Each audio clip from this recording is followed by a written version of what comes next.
Sir এটা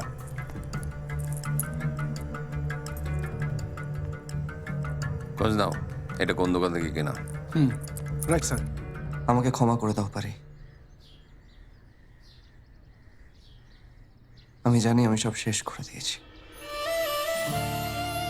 একটু একটু করে সব নষ্ট করে দিয়েছি আমি।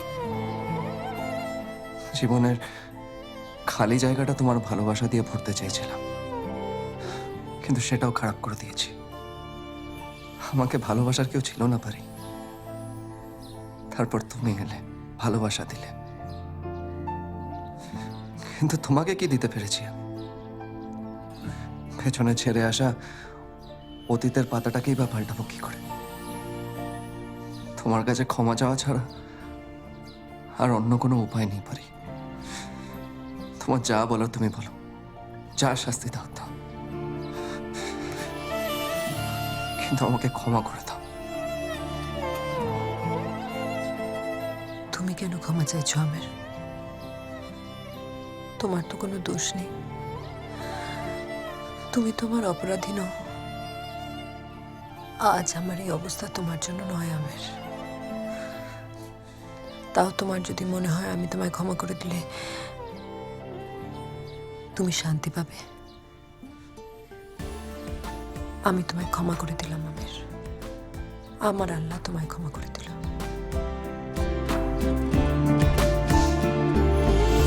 ফেরাবো তোকে আর চেনাবো তোকে পৃথিবী নতুন করে। দেখুন তো, এই চেনটা আপনাদের দোকান থেকে কেনা? হ্যাঁ স্যার, আমাদের দোকান থেকেই কেনা। এর কোনো ডিটেলস পাওয়া যাবে? হ্যাঁ স্যার, দেখি। এই ফেরাবো তোকে আর চেনাবো তোকে পৃথিবী নতুন করে। মেলাবো তোকে আর আমার রঙেতেই, বসাবো নতুন সুরে। যত পথের বাধা সবই তো কালো সাদা, কবে ঠিকানা পেয়ে হবে রঙিন। চেনা নামেরই ডাকে আমি কি পাবো তাকে, কবে রে আসবে সে রোদের দিন।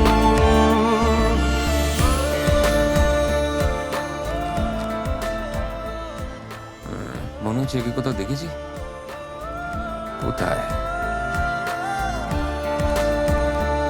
চলো।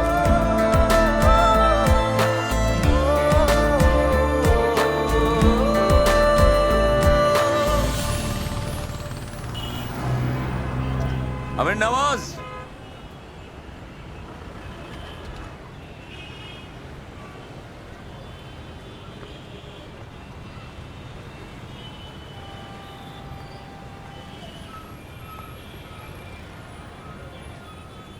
সালাম আলাইকুম।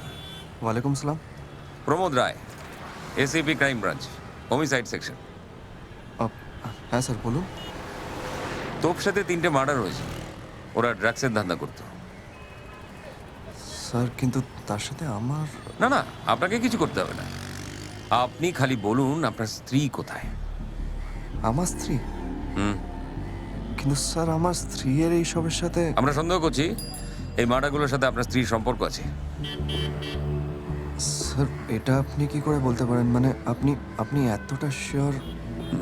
শিওর নই, সন্দেহ করছি। আমার মনে হয় স্যার আপনার কোথাও ভুল হচ্ছে। আমার স্ত্রী কোনো খুন করেনি। তাহলে এই চেনটা ওখানে কি করে পৌঁছলো?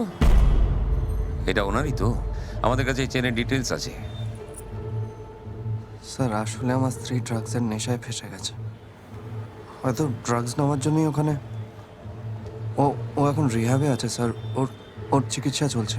ওই ড্রাগস কিনতে গিয়েই চেনটা হয়তো ওখানে পড়ে গেছিল। আপনি কোথায় ছিলেন? স্যার আমি ট্যাক্সি চালাই, আমি ডিউটিতে ছিলাম। দারুণ ব্যাপার।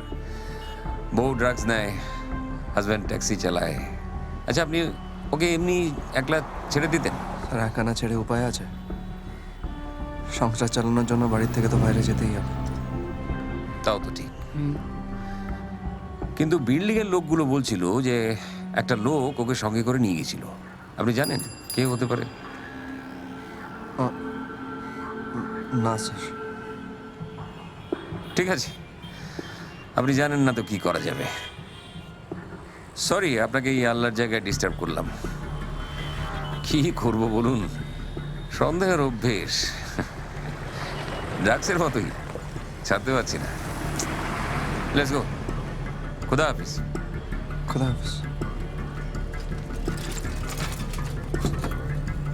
তুই পেছনে গিয়ে বস। Yes sir.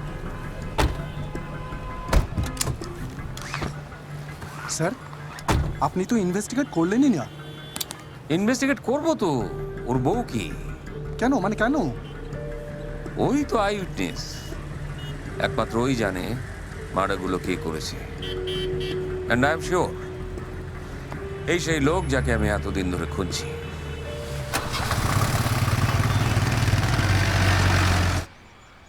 কতগুলো গুলি চললো, এ তো মরা মানুষ বেঁচে ওঠার কথা, আর তোমার কিছুই মনে হচ্ছে না?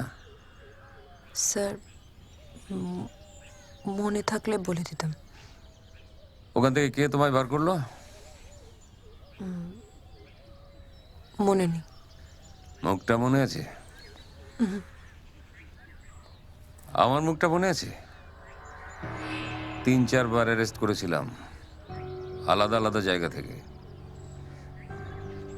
ছবিতে তোমায় একদম অন্যরকম লাগে। ওটা অনেকদিন আগের স্যার। 2 বছরের পুরনো, মনে হয় 100 বছর। মুরাদ জামিলের সঙ্গে দেখা হয়? ওই তো তোমাকে জামিন দিয়েছিল। ওই দেখা হয় কখনো কখনো। আলু ইউজ করে নিয়েছে, নিজের কাজটাও করিয়ে নিল, নেশাও ধরিয়ে দিল। তারপর এখানে ওখানে সেখানে কত জায়গায় পাঠালো। তোমার হাজব্যান্ড জানে এসব? ভালো জুরি, ও বেচারা ট্যাক্সি ড্রাইভার, আর তুমি একটা কল গার্ল, ড্রাগ এডিক্ট। ওসব অন্য ব্যাপার, এই কেসটা আলাদা। ঠিক আছে, আমি আবার আসবো। ততক্ষণে মনে করার চেষ্টা করো, নাহলে মনে করানোর অনেক উপায় আমাদের জানা আছে। চলো স্যার।